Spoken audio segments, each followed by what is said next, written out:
સમગ્ર ગુજરાતમાં હાલ પ્રાકૃતિક ખેતીને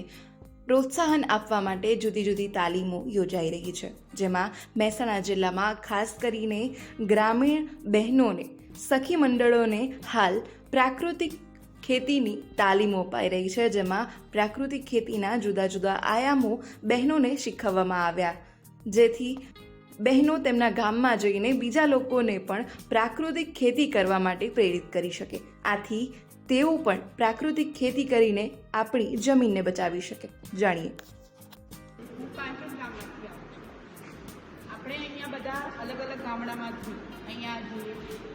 હરેશભાઈએ મિટિંગ ગોઠવી છે, તાલીમ ગોઠવી છે 5 દિવસ પ્રાકૃતિક કૃષિ એની તાલીમ માટે બધા ભેગા થયા અને એની તાલીમની અંદર શું છે, અત્યારે જે આપણે રાસાયણિક ખાતર ખેતીવાડી તો નહીવત થઈ ગઈ, અત્યારે આપણે શું મકાન બાંધકામ, રોડ, રસ્તા એ બધું વધી ગયું, એનો વિકાસ કરીએ છીએ, એ વિકાસ વધી અને આપણી જે મૂળભૂત આપણો દેશ કેવો છે, ખેતી પ્રધાન દેશ છે ભારત, એની અંદર એ ખેતી અત્યારે બહુ મહત્વની, એટલે હવે આપણો જે યુગ છે એ એની તરફ પાછું ફરી વળવા માંગે છે। આપણે જે રાસાયણિક ખાતરોનો ઉપયોગથી જે આપણને દવાવાળું ખાવા મળે છે, અત્યારે દરેક જગ્યાએ જોઈએ તો કોઈ વસ્તુ આપણને સ્વચ્છ તો મળતી જ નથી, બધામાં ભેજ છે, બધાની અંદર દવાનો ઉપયોગ કરવામાં આવે, ત્યાર પછી આપણા સ્વાસ્થ્ય ઉપર એની અસરો પડે છે। તો હવે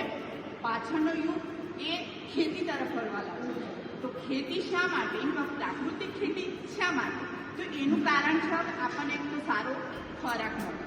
અને આપણે આપણું જીવન એના સ્વાસ્થ્ય એ સારું કરી શકીએ એના માટે, કેમ કે એની અંદર પ્રાકૃતિક ખેતીના સિદ્ધાંતો કયા, તો એક 5 છે। એનો એક તો દેશી ગાય રાખવાની, પહેલાં દેશી ગાયનું છાણ, મળમૂત્ર એનો બધો જે આપણે આમ ફેરફેર કરીએ છીએ એનો યોગ્ય ઉપયોગ કરવો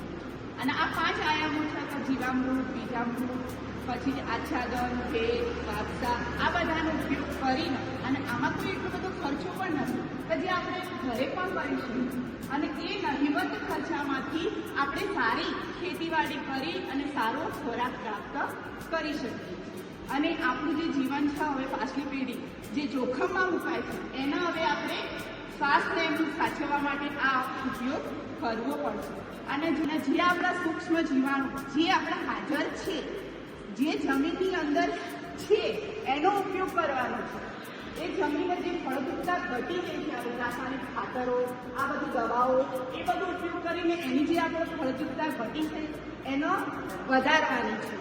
એને જે ફળદ્રુપતા વધશે એ જમીન શું છે, જીવન છે, સજીવ છે, એના પાછી વૃદ્ધ થયેલી જમીનને સજીવન કરવાનું છે અને એ સજીવન દ્વારા આપણે ફરીથી ખેતી પાછી લાવીશું તો આપણને સારું સ્વાસ્થ્ય, સારું જીવન એ બધું પ્રાપ્ત થશે।